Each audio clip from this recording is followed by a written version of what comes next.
देश के 12 राज्यों में जब मुख्य चुनाव आयुक्त ने एसआईआर शुरू कराने का ऐलान किया था, तब सवाल किया गया था कि चुनाव आयोग के पास डुप्लीकेट वोटरों को पकड़ने वाला सॉफ्टवेयर है, उसका इस्तेमाल क्यों नहीं हो रहा है। ये सवाल सुप्रीम कोर्ट में भी पूछा गया। 8 दिन पहले की ही बात है। 24 नवंबर को सुप्रीम कोर्ट में चुनाव आयोग की तरफ से कहा गया था कि डुप्लीकेट वोटरों को पकड़ने वाले हमारे सॉफ्टवेयर में खामियां हैं, इसीलिए एसआईआर में हम इसका इस्तेमाल नहीं कर रहे हैं। सुप्रीम कोर्ट में चुनाव आयोग अपने जिस सॉफ्टवेयर को बेकार बता रहा था, जिस सॉफ्टवेयर की कमियां गिना रहा था, उसे सप्ताह भर बाद बिना किसी शोर शराबे के एसआईआर की प्रक्रिया में शामिल कर लिया गया। इसके लिए उसने अपने ही बनाए नियमों को पहले हटा दिया, पूरी प्रक्रिया को कमजोर किया और इसको लेकर शोर शराबा इसीलिए नहीं किया क्योंकि सॉफ्टवेयर पर सवाल उसके अंदर से ही उठ रहे थे। अब सवाल ये उठ रहे हैं कि जब सॉफ्टवेयर में खामियां हैं तो इसे किसके दबाव में चुनाव आयोग ने हरी झंडी दी है। चुनाव आयोग अब डुप्लीकेट वोटरों को सॉफ्टवेयर के जरिए पकड़ने की कोशिश कर रहा है। बूथ लेवल अधिकारी यानी बीएलओ और इलेक्टोरल रजिस्ट्रेशन ऑफिसर यानी ईआरओ के अधिकारों को छीन लिया गया है। 4 महीने पहले बिहार में जब एसआईआर की प्रक्रिया चल रही थी, तब मुख्य चुनाव आयुक्त ज्ञानेश कुमार बीएलओ और ईआरओ के अधिकार बता रहे थे, सफाई दे रहे थे। बिहार में एसआईआर की प्रक्रिया के दौरान 17 अगस्त को उन्होंने कहा था, डुप्लीकेट वोटर का पता लगाने के लिए जो सॉफ्टवेयर है, उनकी अपनी सीमाएं हैं, इसलिए हमें बूथ स्तर और अन्य अधिकारियों पर निर्भर रहना होगा। डुप्लीकेट मतदाताओं को सूची से हटाने के लिए एक विस्तृत प्रक्रिया का पालन करना जरूरी है।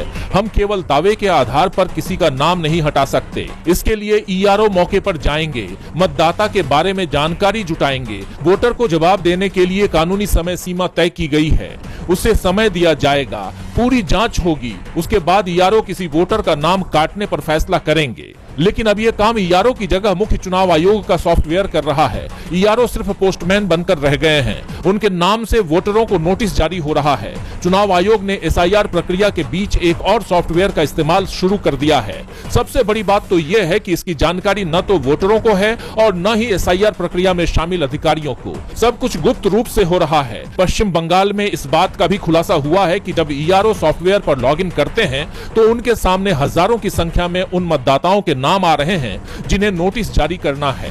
ये काम ईआरओ का है, लेकिन सॉफ्टवेयर के जरिए हो रहा है, उस सॉफ्टवेयर के जरिए जिस पर शायद चुनाव आयोग को भी भरोसा नहीं है। 1885 में एओ ह्यूम की बनाई इंडियन नेशनल कांग्रेस पार्टी को 140 साल पूरे हो गए। इस मौके पर एआईसीसी कार्यालय में पार्टी दिग्गज एकजुट हुए। सीपीपी चेयरपर्सन सोनिया गांधी और पार्टी अध्यक्ष मल्लिकार्जुन खड़गे, राहुल गांधी समेत तमाम पार्टी दिग्गज नेता यहाँ मौजूद रहे। कार्यक्रम की शुरुआत में जन गण मन और वंदे मातरम गाया गया और तिरंगा भी फहराया गया। लेकिन सबसे ज्यादा चर्चा जिस बात की हो रही है वो है पार्टी के अध्यक्ष मल्लिकार्जुन खड़गे के भाषण की। भाषण की शुरुआत में खड़गे ने कहा, मैं सभी कांग्रेस जनों को कांग्रेस के स्थापना दिवस पर हार्दिक बधाई देता हूं। आजादी के पहले कांग्रेस ने मौलिक अधिकारों का जो स्वरूप बनाया था वो हमारे संविधान का हिस्सा बना, लेकिन आज संविधान और लोकतंत्र दोनों खतरे में है। खड़गे ने आगे कहा कि जो कहते हैं कि कांग्रेस खत्म हो गई है, उन्हें मैं बताना चाहता हूं, हमारे पास सत्ता कम हो सकती है, लेकिन हमारी रीढ़ अभी भी सीधी है। जो कहते हैं कांग्रेस खत्म हो गई है, उन्हें बताना चाहता हूं, हमारे पास सत्ता कम हो सकती है, लेकिन हमारी रीढ़ अभी भी सीधी है। खड़गे ने आगे कहा कि हमने समझौता नहीं किया, न संविधान से, न धर्मनिरपेक्षता से, न गरीबों के हकों से। हम सत्ता में ना हो, लेकिन सौदेबाजी नहीं करेंगे। कांग्रेस ने कभी धर्म के नाम पर वोट नहीं मांगा। कांग्रेस ने कभी मंदिर मस्जिद पर नफरत नहीं फैलाई। कांग्रेस जोड़ती है, बीजेपी तोड़ती है। खड़गे ने कहा कि कांग्रेस ने धर्म को आस्था ही रखा, लेकिन कुछ लोगों ने धर्म को राजनीति बना दिया। आज बीजेपी के पास सत्ता है, लेकिन उनके पास सच्चाई नहीं है। कांग्रेस विचारधारा है और विचारधारा कभी मरती नहीं है। जो आज इतिहास पर भाषण दे रहे हैं, उनके पूर्वज इतिहास से भाग रहे थे। कांग्रेस विचारधारा है और कांग्रेस विचारधारा कभी मरती नहीं। खड़गे की इन बातों से साफ है कि स्थापना दिवस पर उन्होंने एक तरह से कांग्रेसियों में नया जोश फूंक दिया है, तो साथ ही बीजेपी को खुले तौर पर ललकारा भी है। अब पार्टी अध्यक्ष के इन हमलों का बीजेपी की तरफ से कोई जवाब आता है या नहीं, ये देखना होगा। कांग्रेस नेता दिग्विजय सिंह ने अपने हालिया पोस्ट पर सफाई पेश की है। दरअसल दिग्विजय सिंह ने एक्स पर पोस्ट किया था, जिसमें उन्होंने पीएम मोदी के एक साधारण कार्यकर्ता से पीएम बनने की बात पर बीजेपी और आरएसएस के संगठन की तारीफ की थी। इस पोस्ट के आते ही तमाम तरह की चर्चाएं तेज हो गई। पूछा जाने लगा कि क्या कांग्रेस के अंदर सब कुछ ठीक है। मामला बढ़ता देख दिग्विजय सिंह खुद सामने आए और उन्होंने इस पोस्ट पर सफाई पेश की। उन्होंने कहा कि मैं आरएसएस की विचारधारा का विरोधी हूं, क्योंकि वो संविधान और कानून को पूरी तरह नहीं मानते। लेकिन मैं उनकी संगठन क्षमता का प्रशंसक हूं। पर यहाँ एक बड़ा सवाल भी है कि एक गैर पंजीकृत संस्था आज इतनी शक्तिशाली कैसे हो गई कि प्रधानमंत्री उसे विश्व का सबसे बड़ा एनजीओ बताते हैं। उन्होंने कहा कि मुझे जो कहना था मैंने कह दिया। मैं 50 साल से कांग्रेस पार्टी में हूं और मैंने इन सांप्रदायिक ताकतों से हर जगह लड़ाई लड़ी है और लड़ता रहूंगा। मेरा इन लोगों से बुनियादी विवाद है, विचारधारा का विरोध है, इसलिए मुझे इसमें कहीं कोई दिक्कत नहीं है। हाँ, मैं पूरी तरीके से इन विचारधारा के लोगों से लड़ता आया हूं, लड़ता रहूंगा। दिग्विजय सिंह ने माना कि कांग्रेस आंदोलन खड़ा करने और माहौल बनाने में तो माहिर है, लेकिन उस माहौल को वोटों में बदलने के मोर्चे पर पार्टी कमजोर पड़ जाती है। उन्होंने ये भी कहा कि जिनकी विचारधारा ने गांधी को मारा, हमें उनसे सीखने की कोई जरूरत नहीं है। आपकी बयान के बाद बयान आ रहे हैं। बिल्कुल सही कहा है।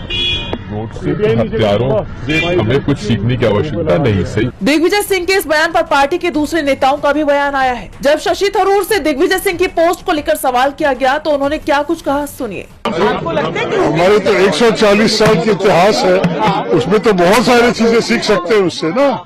हम अपने आप से भी सीख सकते हैं। डिसिप्लिन तो बड़ी जरूरी है कोई भी पार्टी में, आप सोचिए। लेकिन दिग्विजय सिंह बोल रहे कि बीजेपी और देखिए, उनके बारे में आप उनसे ही पूछिए। राजनीतिक जानकारों का मानना है कि दिग्विजय सिंह का ये बयान बीजेपी के प्रचार तंत्र को आईना दिखाने जैसा है। कहा जा रहा है कि अगर बीजेपी में यही बात किसी नेता ने कही होती तो अभी तक अनुशासनहीनता के नाम पर उसे किनारे लगा दिया होता। वहीं कांग्रेस ने ऐसा कुछ भी नहीं किया। ये पार्टी के आंतरिक लोकतंत्र और वैचारिक परिपक्वता को दर्शाता है। भले ही बीजेपी से कांग्रेस में टूट बताए, लेकिन दिग्विजय सिंह के बयान से फिलहाल ऐसा कुछ भी होता दिखाई नहीं दे रहा है। अरावली को लेकर पिछले कुछ दिनों से घमासान मचा हुआ है। अब इस मामले में सुप्रीम कोर्ट ने सुओ मोटो यानी स्वतः संज्ञान ले लिया है। इसका मतलब है कि कोर्ट ने बिना किसी की शिकायत का इंतजार किए खुद इस मुद्दे पर सुनवाई करने का फैसला किया है। सोमवार 29 दिसंबर को CJI Suryakant, justice JK. Maheshwari और जस्टिस ए.जी. मसीह की बेंच इस मामले पर सुनवाई करेगी। दरअसल ये पूरा मामला अरावली की परिभाषा को लेकर गरमाया हुआ है। आइए एक बार समझते हैं कि ये पूरा मामला क्या है। हाल ही में सुप्रीम कोर्ट ने पर्यावरण मंत्रालय की रिपोर्ट को हरी झंडी दे दी थी, जिसमें कहा गया कि केवल 100 मीटर या उससे ऊंची चोटियों को ही अरावली की पहाड़ी माना जाएगा। इस परिभाषा पर पर्यावरणविदों का कहना है कि अरावली का मात्र 8.7% हिस्सा ही 100 मीटर से ऊंचा है। अगर ये परिभाषा लागू हुई तो 90% से ज्यादा अरावली असुरक्षित हो जाएगी। बिल्डर्स और माइनिंग माफिया को खुली छूट मिल जाएगी, जिससे दिल्ली एनसीआर का इकोसिस्टम पूरी तरह तबाह हो सकता है।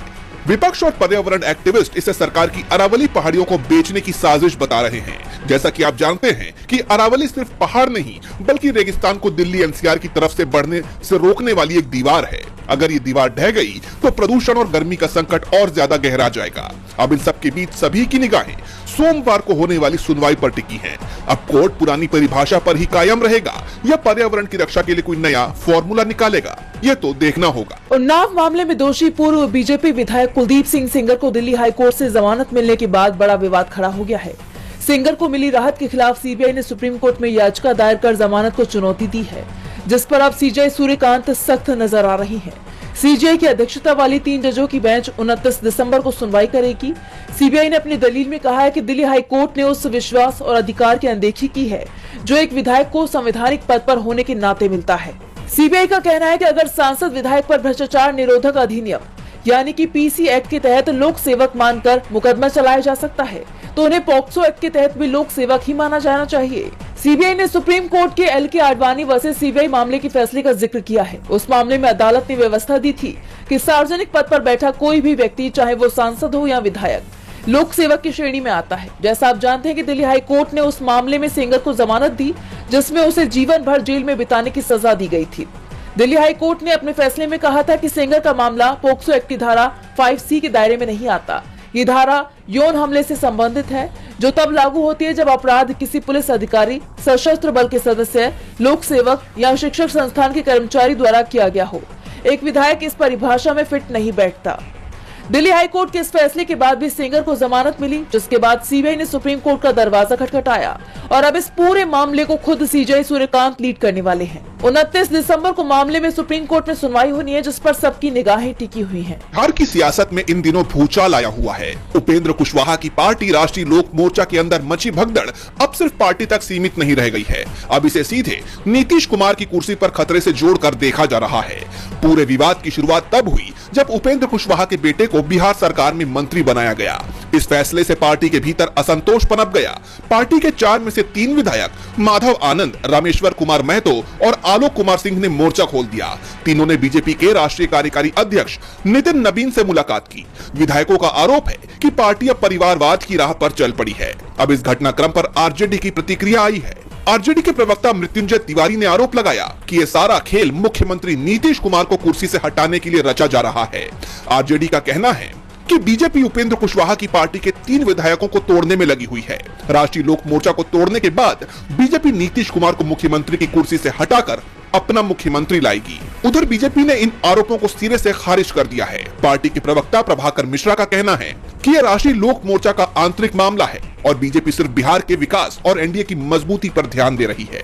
इस घटनाक्रम पर आरएलएम का भी बयान आया। पार्टी के प्रवक्ता राम पुकार सिन्हा ने कहा कि तीनों विधायकों की बीजेपी नेता नितिन नबीन से मुलाकात केवल एक शिष्टाचार भेंट थी। लिट्टी चोखा भोज में शामिल न होना उनकी निजी व्यस्तता थी।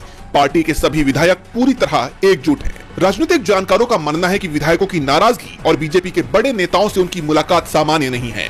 अगर कुशवाहा अपनी पार्टी के इन तीनों विधायकों को संतुष्ट करने में फेल साबित होते हैं तो इसका सीधा असर सीएम नीतीश कुमार की कुर्सी पर पड़ सकता है। महाराष्ट्र में बीएमसी चुनाव से पहले सियासी समीकरण बदलते दिखाई दे रही है। एक तरफ जहां एनडीए में अभी सीट बंटवारे को लेकर पेच फंसा हुआ है, तो दूसरी तरफ कांग्रेस पार्टी पहले से मजबूत होती दिखाई दे रही है।